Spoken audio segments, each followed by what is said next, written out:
Welcome again to my channel Englishy learn English easily. तो हम लोग आज रीड करने वाले हैं बहुत अच्छी सी स्टोरी जिसका नाम है अ लिटिल प्रिंसेस। इससे पहले हम लोगों ने 3 स्टोरी रीड कर ली है अपनी इंग्लिश फ्लुएंसी के लिए, तो ये चौथी स्टोरी होगी। ऐसे ही हम लोग एक स्टोरी रोज़ रीड करेंगे जिससे हम लोगों की इंग्लिश स्पीकिंग फ्लुएंसी बहुत अच्छी हो सके। अभी तक आप लोगों ने चैनल को सब्सक्राइब नहीं किया है तो please do subscribe my channel and press the bell icon. तो चलिए स्टार्ट करते हैं आज की स्टोरी रीड करना। चैप्टर 1 है school in England. One cold winter day, a little girl and her father arrived in London. Sarah Creevy was 7 years old and she had long black hair and green eyes. She sat in the cab next to her father and looked out of the window at the tall houses and the dark sky. "What are you thinking about, Sarah?" Mr. Creevy asked. "You are very quiet." He put his arm round his daughter. "What are you thinking about, Sarah?" Mr. Creevy asked. "I am thinking about our house in India," said Sarah, "and the hot sun and the blue sky. I don't think I like England very much, father." "Yes, it's very different from India," her father said, "but you must go to school in London, and I must go back to India and work." "Yes, father, I know," said Sarah, "but I want to be with you. Please come to school with me. "I can help you with your lessons." Mr. Creevy smiled, but he was not happy. He loved his little Sarah very much, and he did not want to be without her. Sarah's mother was dead, and Sarah was his only child. Father and daughter were very good friends. Soon they arrived at Miss Minchin's school for girls and went into the big house. Miss Minchin was a tall woman in a black dress. She looked at Sarah and then gave a very big smile. "What a beautiful child," she said to Mr. Creevy. Sarah stood quietly and watched Miss Minchin. "Why does she say that?" She thought. "I am not beautiful, so why does she say it?" Sarah was not beautiful, but her father was rich, and Miss Minchin liked girls with rich fathers because it was good for the school and good for Miss Minchin too. "Sarah is a good girl," Mr. Creevy said to Miss Minchin. "Her mother was French, so she speaks French well. She loves books and she reads all the time, but she must play with the other girls and make new friends too." Miss Minchin was a tall woman in a black dress. "Of course," said Miss Minchin.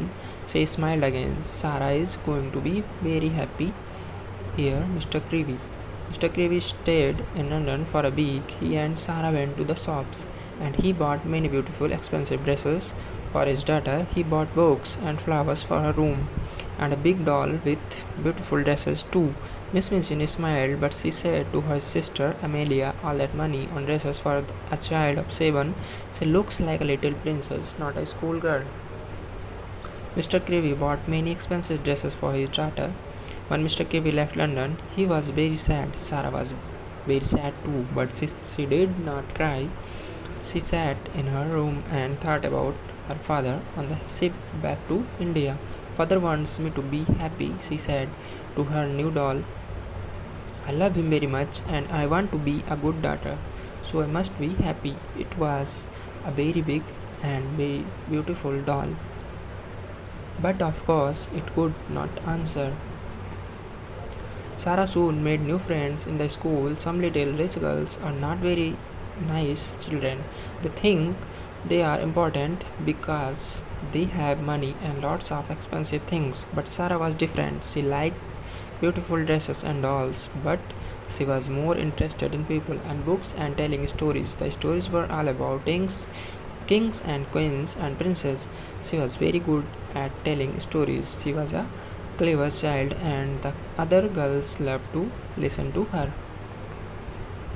The stories were all about kings and queens and princes and wonderful countries across the sea. "How do you think of all those things?" asked her best friend Armengarde. "I have all these fictions in my head," said Sarah, "so it's easy to tell stories about them." Poor Armengarde was not 11. She could never remember any of her school lessons, and Miss Minchin was always angry with her. Sarah often helped Ermengarde with her lessons. Listen, Ermi, she said. You remember that French King Louis XVI? Well, this is a story about him one day in 1792, and so Ermengarde learned her lessons through Sarah's story, and she loved her friend very much. But not everybody was Sarah's friend. Lavinia was an older girl before Sarah came. Lavinia was the richest and the most important girl in the school, but Sarah's father was richer than Lavinia's father. So now Sarah was more important than Lavinia, and Lavinia did not like that. Oh, Sarah is so clever, Lavinia often said. Sarah is so good at French. Her dresses are so beautiful and she can sing so well. And she is so rich, of course. Miss Minchin likes her best. Sarah did not answer when Lavinia said these things. Sometimes it was not easy, but Sarah was a kind, friendly girl and she did not like to be angry with anyone. Now Sarah was important and Lavinia did not like that. Chapter 2, The Diamond Mines. And so 3 years went by. Sarah's father wrote to her often, and Sarah wrote loving little letters back to him.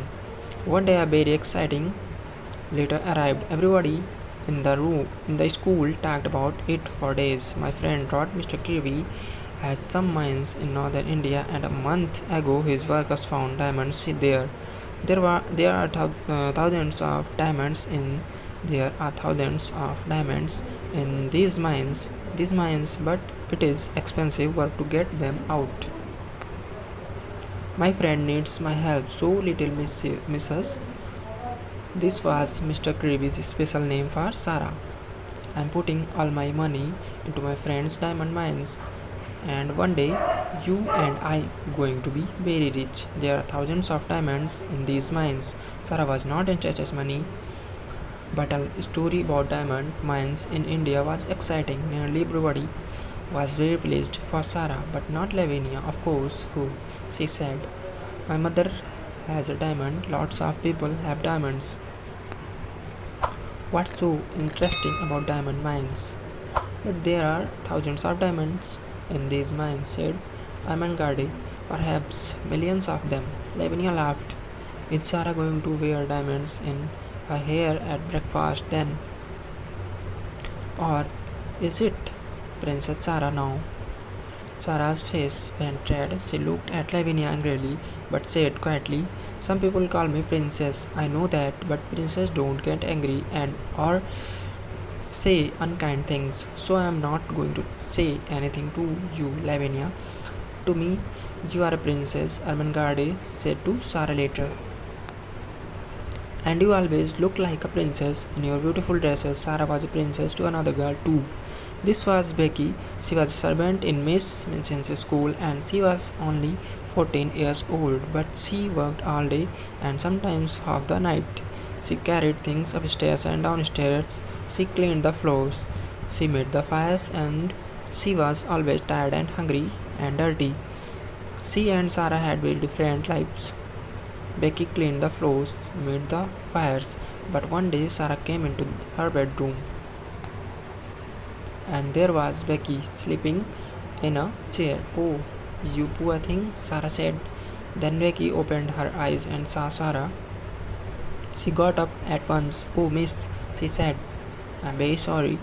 Miss, I just sat down for a minute and don't be afraid, Sarah, said Sarah. She gave Becky a friendly smile. You were tired, that's all, are you? Are you going to tell Miss Minchin? Asked Becky. She began to move to the door. Of course not, said Sarah. Please don't run away. Sit down again for a minute. You look so tired. Oh, miss, I can't, Becky said. You are very kind, miss. But Miss Minchin, please, said Sarah. She took Becky's hand. You are only a little girl like me. Let's be friends. And so Becky sat down again and soon she and Sarah were friends. Nobody knew about this, of course. Rich little girls at Miss Minchin's school did not make friends with servant girls. It was a wonderful thing for Becky. Nearly every day, she and Sarah met in Sarah's bedroom just for 5 or 10 minutes. Becky was always hungry, and Sarah often bought nice things for her to eat. They sat and talked, and sometimes Sarah told Becky some of her stories. Becky loved that. Oh, miss, she said, you tell them so beautifully. Sometimes I like your stories better than things to eat. And after those visits to Sarah's room, Becky always felt better, not so tired and not so hungry. Some months later, Sarah had her 11th birthday. Lessons stopped for the afternoon, and there was a big party for all the girls in the school. Everybody at Sarah's party was very happy. This party is expensive for us, Miss Minchin said to her sister Amelia, but it looks good for the school. That afternoon there was a visitor to the school, Miss Minchin's liar. He went with Miss Minchin's into her office and they closed the door. In the schoolroom next door there was a lot of noise from Sarah's party. Everybody in there was very happy. But in the office, Miss Minchin was not happy. She looked at the liar angrily. What are you saying? Mr. Creevy has no money. What about diamond mines? There are no diamonds mine, said the liar. Well, there are mines, but there are no diamonds in them. But Mr. Creevy's good friend began Miss Minchin. Mr. Creevy's good friend, said the liar, ran away with all Mr. Creevy's money. Ralph Creevy was ill with a fever, and when he heard about this, he got worse. A week later, he was dead. Dead? Cried Miss Minchin. But what about his daughter Sarah? And this expensive birthday party? Sarah Creevy has no money, said the liar. Not a penny in the world, Miss Minchin, not a penny. She must leave my school at once, Miss Minchin said angrily. She must go this afternoon. Where? Said the liar. Out into the streets. An 11-year-old girl. That's not going to look very good for your school, Miss Minchin. Miss Minchin's face went red. You can't put her out in the streets, said the liar. He stood up. But perhaps she can work for you.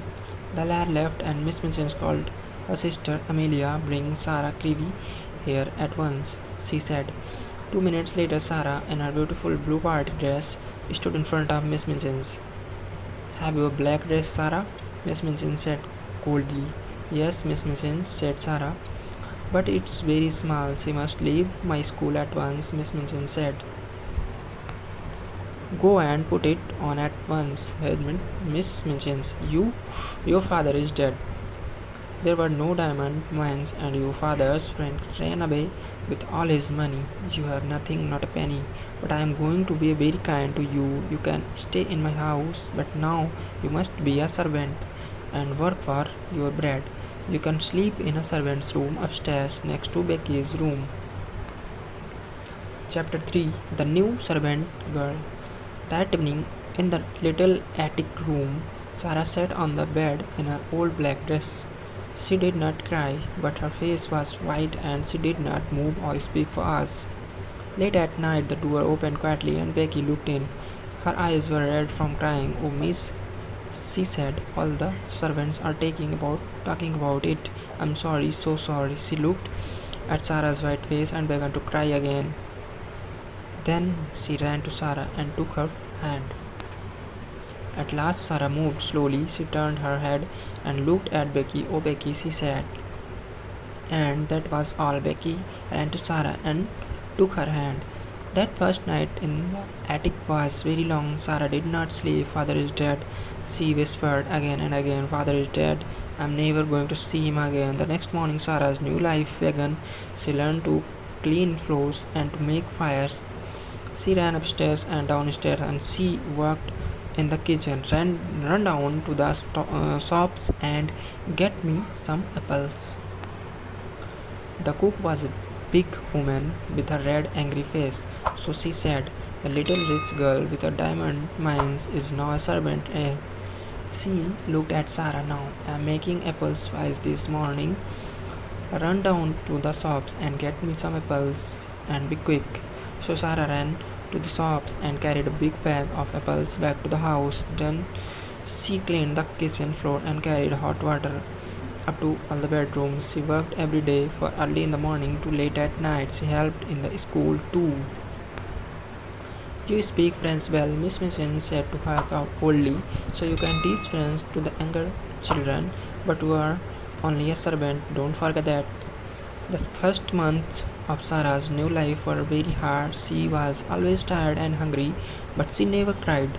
At night, in her little attic, she thought about her father, dead in India, all those miles away. I must be brave, she said. Father always wanted me to be brave, and I have a bed to sleep in and something to eat every day. Lots of people don't have that. At first, Sarah's only friend was Becky.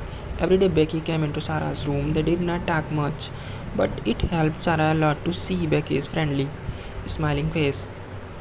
The girls in the school were sorry for Sarah, but Sarah was a servant now, and they could not be friendly with a servant. Lavinia, of course, was pleased. I never liked Sarah Creevy, she told her friends, and I was right about the diamonds. There were not any. Armangadi was very unhappy when she saw Sarah in the school. Sarah walked past her and did not speak. Poor Armangadi loved Sarah and wanted to be friendly, but she was not clever and she did not understand. What are you doing here? Said Sarah. One morning, very early, she got quietly out of bed, went upstairs to the attics, and opened Sarah's door. Sarah said, what are you doing here? Armangadi began to cry. Oh, Sarah, please tell me what is the matter. Why don't you like me now? I do like you, Sarah said. Of course I do, but you see, everything is different now. Miss Minchin does not want to talk to the girls. Most of them don't want to talk to me, and I thought perhaps you did not want to. But I am your friend, cried Armangadi. I am always going to be your friend, and nobody can stop me. Sarah took Armangadi's hand. She suddenly felt very happy. Perhaps she cried a little too. Who can say? There was only one chair, so the two friends sat on the bed. Armangadi looked round the attic. Oh, Sarah, how can you live in this room? It's so cold and dirty. What? Sarah said. It's not so bad, said Sarah, and I have got lots of friends. There, Becky in the next room, and come and see. She moved the table under the window, and then she and Armangadi stood on it and looked out of the window. Over the roofs of the houses in her pocket, Sarah had some small pieces of bread. She put her hand out of the window with the bread on it. What? She said. After a minute, a little brown bird flew down to Sarah's hand and began to eat the bread. Then a second bird came, and a third, and a fourth. Oh, Sarah, how wonderful, said Armangadi. They know I am their friend, said Sarah, so they are not afraid. Sometimes they come into the room too. Armangadi looked across the roof to the next attic window. Who lives in that house? She asked. Nobody, said Sarah sadly. So I never see anybody at that window, and I can only talk to the birds. But one night, 2 or 3 weeks later, Becky came into Sarah's room. She was very excited. Oh, miss, she said. An Indian gentleman is moving into the house next door. Well, he is English, but he lived in India for years and years, and now he is going to live next door. He is very rich and he is ill. Something bad happened to him, but I don't know what. Sarah laughed. How do you know all this? She said. Well, miss, you know the Carmichael family across the streets, Becky said. I am friendly with their kitchen girl, and she told me Mr. Carmichael is the Indian gentleman's liar, so they know all about him. Chapter 4, Ramdas and the Monkey. Every morning when Sarah gave the birds their bread, she looked across to the attic window next to her, but nobody opened it. Nobody called out "Good morning" across the roof or gave Sarah a friendly smile. Perhaps the Indian gentleman servants all sleep downstairs, she thought sadly. Her life was very lonely now. She saw Becky every day, of course, but they did not have much time for talking. The cook and the other servants were not friendly. Sometimes at night, Amangadi came up to Sarah's room, but it was not easy for her to come often. Then one evening, Sarah was in her attic when she heard a noise on the roof. She looked up, and there at the open window was a small monkey. "Oh, yeah, you dear little thing!" cried Sarah. At once, the monkey jumped down and began to run round the room. Sarah laughed. She got up on the table and looked out of her window. And at the next window she saw a face, the smiling face of an Indian Lascar. Ramdas thanked Sarah again. "Oh," cried Sarah, "have you got a monkey? He is in my room." The Lascar's name was Ramdas, and yes, it was his monkey. He gave Sarah a big smile. "I'm so sorry," he said. "Can I come and get him?" "Oh yes, please," said Sarah. "I think he is afraid of me, and he runs so fast. But can you get across the roof?" "Yes," Ramdas could, and a minute later he was in Sarah's room. Soon the monkey jumped into his arms, and Ramdas thanked Sarah again and again. Then he went away across the roof back into the house next door. Sarah went to the shops 5 or 6 times a day, and when she walked past the house next door, she often thought about the Indian gentleman. She felt sorry for him. He had no wife or family, and the doctor visited the house every day. Mr. Carmichael, the liar, often visited too, and sometimes the Carmichael children went with him. The Indian gentleman thought that too. He liked children very much, but he was a very unhappy man. Mr. Carmichael was his friend, and he talked to him a lot. But they talked about only one thing. "I must find the child," said the Indian gentleman. His name was Mr. Carrisford. "I must find her and take care of her. But where is she? Here I am, with all this money from the diamond mines, and half of it is Ralph Creevy's money. Oh, Carmichael, why did I leave my friend and run away when things look badly? Why?" "You ran away because you were ill with a fever," said Mr. Carmichael. "It nearly killed you, remember?" "And it did kill poor Ralph," said Mr. Carrisford. "He put all his money into the mines because I was his friend, but at first he did not find any diamonds, and all Ralph's money was gone. I was afraid to tell him, so I ran away, and later, when we did find diamonds, Ralph was dead." He laughed angrily. "What a brave friend I was! I must find the child and take care of her. It's not easy to be brave." Mr. Carmichael said quietly, "When you were ill with a fever," Mr. Carrisford looked into the fire. "Ramdas tells me," he said, "about a little servant girl next door. The monkey ran away, and Ramdas went across the roof to get him back from her room. The poor child sleeps in a cool, dirty attic and works about 16 hours a day. A Ralph's daughter living like that. I can't stop thinking about it. We are going to find her one day," said Mr. Carmichael. But how?" said Mr. Carrisford. He put his head in his hands. "I never saw her. I don't know her name. Ralph always called her his little missus. We talked all the time about the mines. He never told me the name of her school. Her mother was French, so did he take her to a school in France, or was it is England?" "Well, there was a child at a school in Paris," said Mr. Carmichael, "with the name of Carew or Creevy. Her father died suddenly, and a Russian family took her away with them because she was a friend of their daughter. Perhaps this girl is Ralph Creevy's child. Next week I am going to Moscow to look for her. I want to go with you, but I am not well, said Mr. Carrisford. I must find her, Carmichael. I must. Every night in my dreams, I see Ralph Creevy's face, and he says, Tom, Tom, where is my little missus? And I have no answers for him. Mr. Carrisford took his friend's hand. Help me to find her. Help me. Winter came with its short, dark days, and the attic rooms were very cold.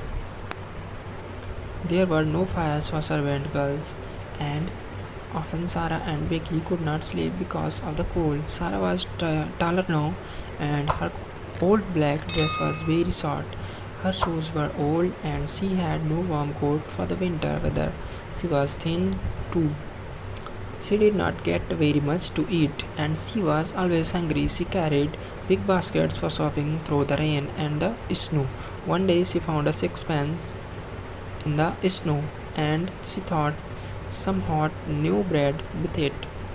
Then she saw a child by the door of the shop. The child had no shoes and no coat, and her thin face was blue with cold. She is hungrier than I am, thought Sarah, and she gave her hot new bread to the child. When she got back to the school, Miss Minchin was angry. Cook is waiting for you, Sarah. Why are you late? She is hungrier than I am, thought Sarah. I can't walk quickly through the snow, said Sarah. My shoes are old, Miss Minchin, and my feet get very cold. Miss Minchin did not like to hear this. Don't speak to me like that, she said. I am kind to you. I am giving you a home, but you never say thank you to me. Sarah looked at her. You are not kind, she said quietly, and this is not a home. Go to your room at once, said Miss Minchin. Oh, here's Princess Sarah, Lavinia said. On the stairs, Sarah met Lavinia. Lavinia looked at her, gave a little laugh. Oh, here's Princess Sarah, she said, in her old dress and her dirty shoes. In the attic, Sarah sat down in the chair by her table. I must be brave, she whispered. A princess is always brave, so I must be too. But it's not easy. She put her head down on her arms. Oh, father, do you remember your little missus? Can you see me now? And in the house next to her, Mr. Carrisford sat by a warm fire. Moscow is a long way from London, and he could only wait. But he thought about Ralph Kiwi's child every day. He thought about other children too. Ramdas, he said. How is that poor little servant girl next to her? Can we do something for her? I see her in the street every day, said Ramdas, in the rain, in the snow. She looks thin and hungry. But we can help her. I can easily get in through her attic window. Listen. And he talked for some minutes. Mr. Carrisford smiled. Yes, he said to Ramdas. Yes, I like it. Let's do it. Chapter 5 The Magic. One night, a week later, Ermengarde got quietly out of bed and went upstairs to the attic. Sarah was not there, so Ermengarde sat on the bed and waited. At 10 o'clock, Sarah came slowly up the stairs and into the room. Ermengarde looked at her. Oh, Sarah, she cried. Are you ill? Your face is white and you look so tired. It was a hardy day, Ermi, said Sarah. She sat down. Miss Minchin was angry with Cook. Then Cook was angry with us, Becky, and I had no dinner and no tea. Does that happen often? Said Ermengarde unhappily. You never told me. Are you hungry now? Sarah looked at her. Yes, she whispered. Yes, I am. I would like to eat that table. I would like to eat you. Ermengarde jumped up. Sarah, she cried. I had a box of things from home today.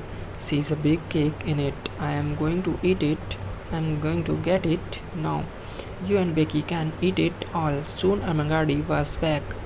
The three girls sat on Sarah's bed, and there were some happy smiles when Ermengarde opened her box and took out the cake. Oh, miss, look at that, said Becky. You are kind, Ermi. said Sarah. She laughed. It's magic, you know. When things are very bad, something nice always happens. Here are you having a party. Armangadi gave Sarah and Becky some cake and they began to eat. Suddenly they stopped. There was a noise of feet on the stairs. They listened. Oh no, whispered Becky. It's it's Miss Minchin. Yes, said Sarah. Her face was white again. Then the door opened and Miss Minchin came in. So Lavinia was right, she said angrily. Tea with Princess Sarah. Becky, get back to your attic at once. Tea with Princess Sarah, Miss Minchin said angrily. Oh, please, Miss Minchin, cried Armangadi. It was my cake from home. We are only having a party.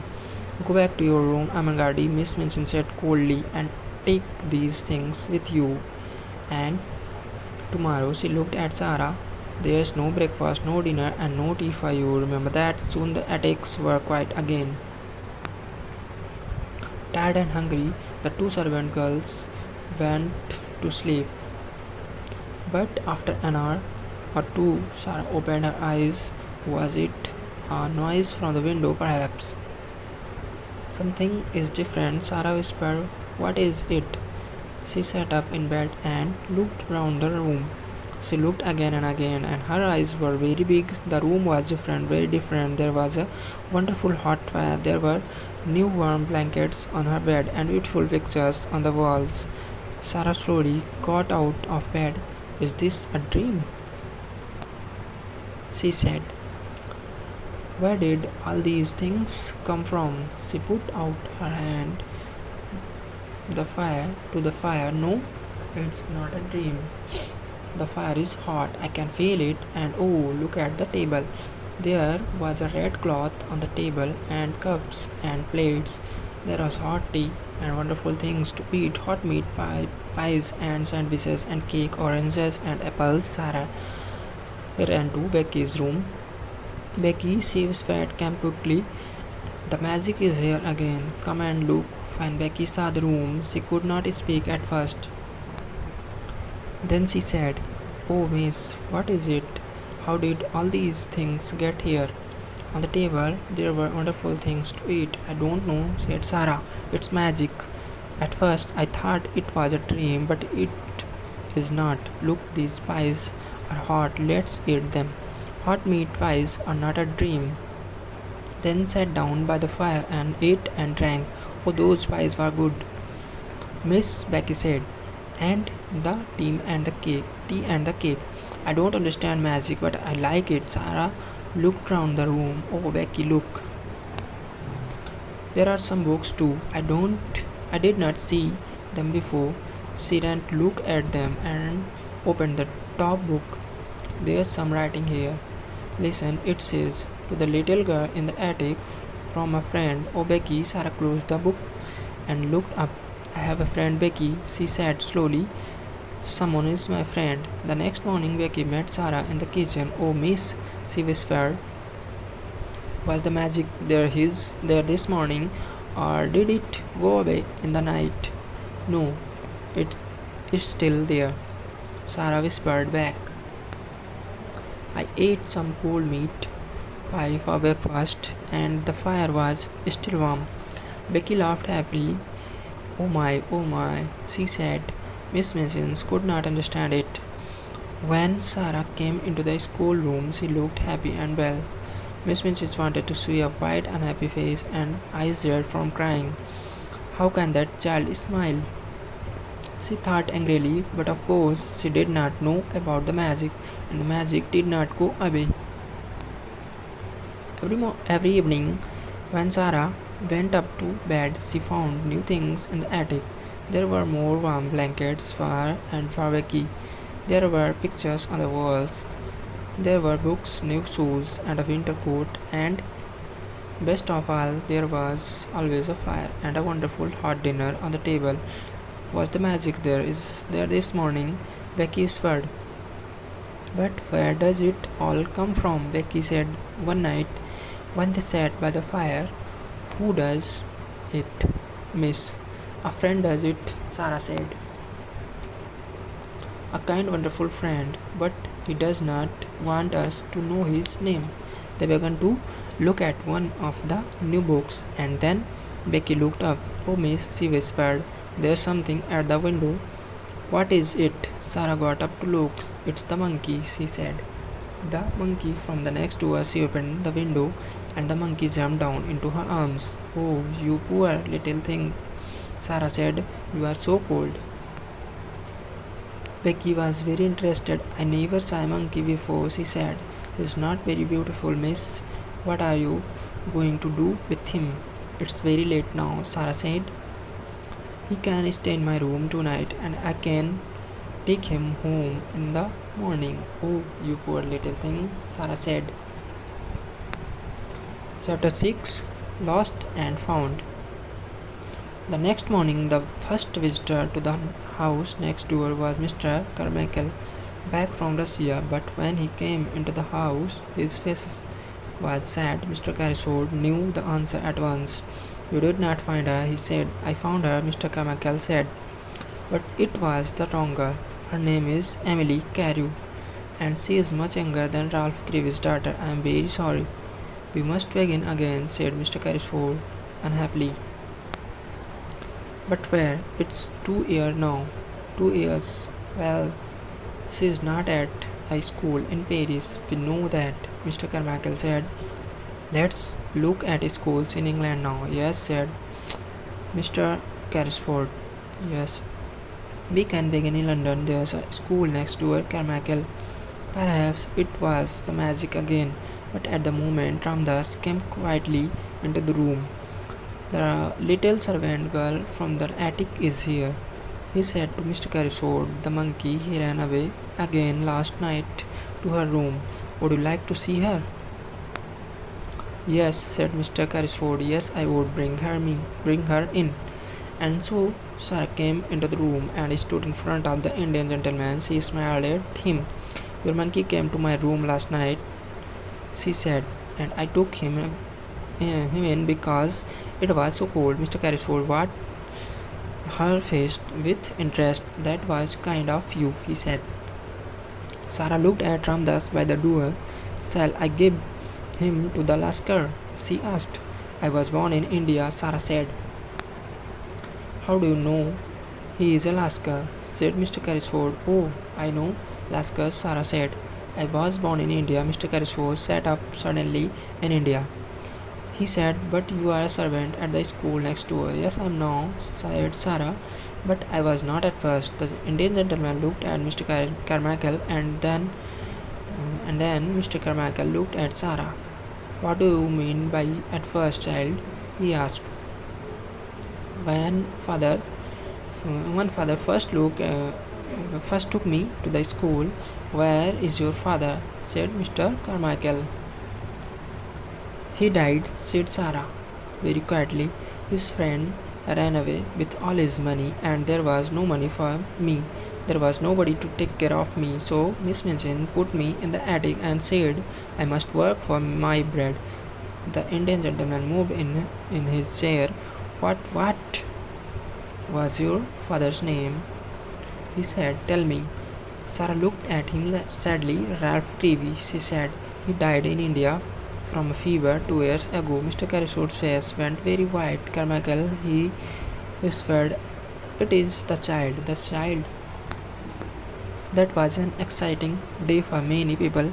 At first, poor Sarah did not understand, but Mr. Carmichael talked to her quietly and told her everything, the true story about her father's friend and the diamond mines, and the 2 hours of looking for Ralph Creevy's daughter, and all the time I was in the house next door, and all the time, she said later to Mr. Carrisford. Then they sat by his fire. I was in the house next door. Tom Carrisford took her hand. Yes, he said, and you are never going back there. Your home is with me now. I am going to take care of Ralph's little missus. Sarah laughed happily. And you are the friend, too. All those beautiful things in my attic came from you. And you and Ramdas, Becky, and I thought it was magic. The Indian gentleman smiled at her. We were sorry for you, he said. Ramdas can move very quietly, and he carried the things across the roof when you were out. I could not find Ralph's daughter, but I wanted to help somebody. And then Ramdas told me about this sad, lonely little servant girl in the attic next door. And so the story ended happily for everybody, but not for Miss Minchin. Sarah was very rich now, and Miss Minchin wanted her to come back to the school. She came to see Mr. Carrisford, but he said some very angrily things to her, and she went away with a red face. Becky came to live in Mr. Carrisford's house too. She was Sarah's servant, and she was very happy. She had a warm room, nice dresses, and good things to eat every day. And she loved Sarah very much. Armangadi often came to visit Sarah, and Sarah helped her with her school lessons. Again, Armangadi was not clever, but she was a true friend. On that first day in the Indian gentleman's house, Sarah wrote a letter to her, and Armangadi carried the letter into the schoolroom. There were diamond mines, she told Lavinia and the other girls. There were millions and millions of diamonds in the mines, and half of them are Sarah's. And they were her diamonds all the time when he was cold and hungry in the attic. And she was a princess then, and she is a princess now. तो इस तरह से ये story भी and होती है. Thank you.